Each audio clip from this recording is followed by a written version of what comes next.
Hello and welcome back to another video. Of course, National Poetry Day is fast approaching, October 1st for anyone that didn't know, and this year's theme is vision, so I thought what better way to celebrate than to show you an exercise that will teach you how to write a poem about whatever is in front of you, whatever you see, vision, that loose link there is in front of you. So let's get started.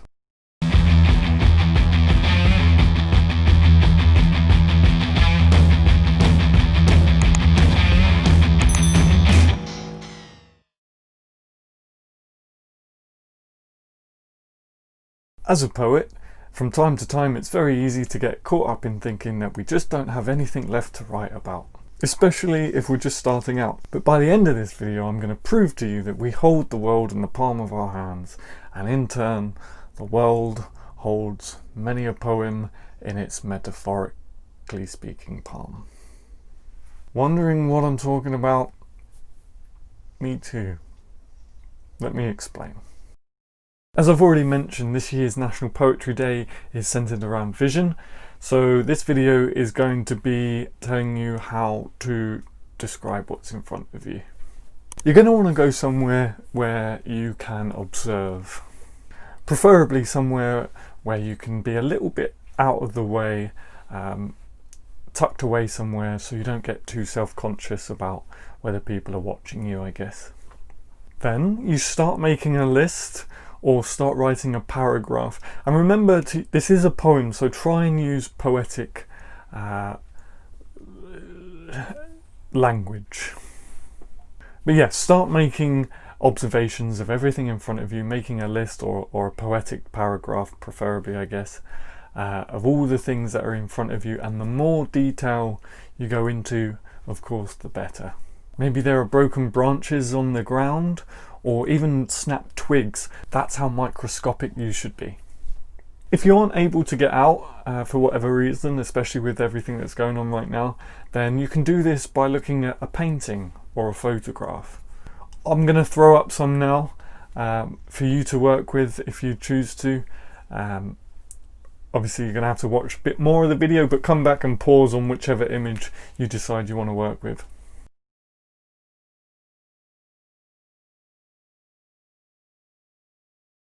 So without any further explanation, time is getting on. I'm going to go and pop in my car and drive somewhere nice, and I'll see you on the other side.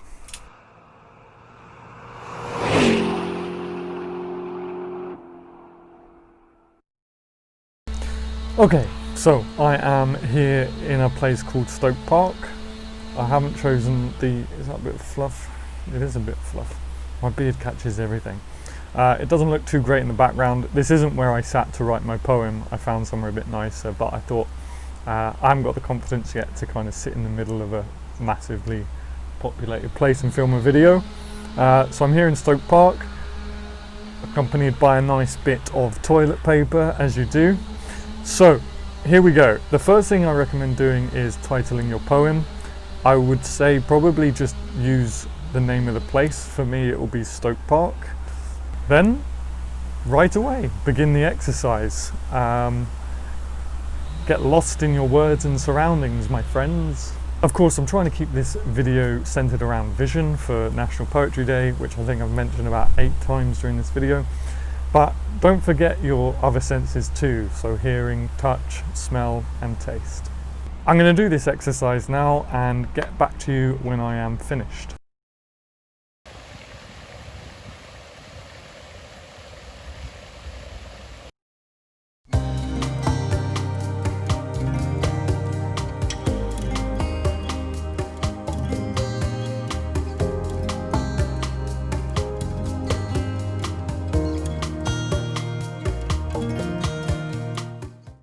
Okay, so hopefully you've got a nice list or a poetic paragraph of what you have seen or experienced, and that should, in theory, give you a nice poem, or at least the bare bones of one.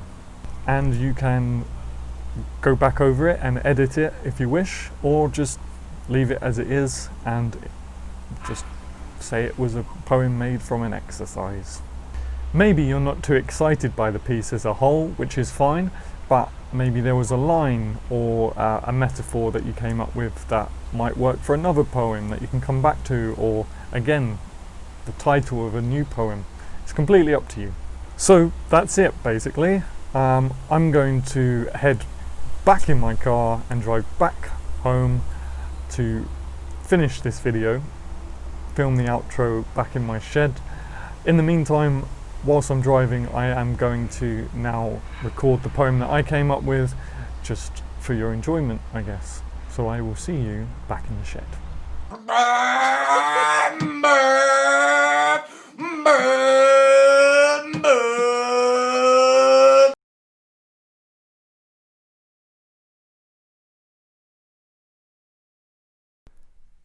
There's a toddler taking her first steps as her brother learns to ride his bike. Swaying trees rooted in the evergreen, autumn leaves begin to fall. A mother changing her baby's diaper as he watches the fountain splash in the Japanese garden of Surrey's Stoke, whilst the poet writes his verse.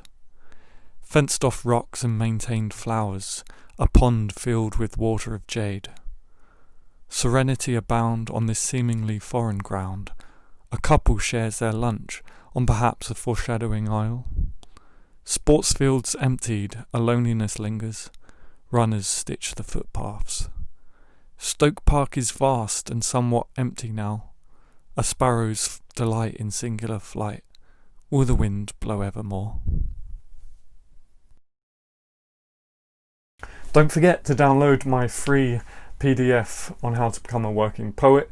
Link will be in the description. And if you really enjoy my content and want to show your appreciation and help the channel grow, I do have collections and merch and even a PayPal tip jar, all of the links for which will be in the description down below. Thank you so much. My name's Adam Gary and I like words. See you next week.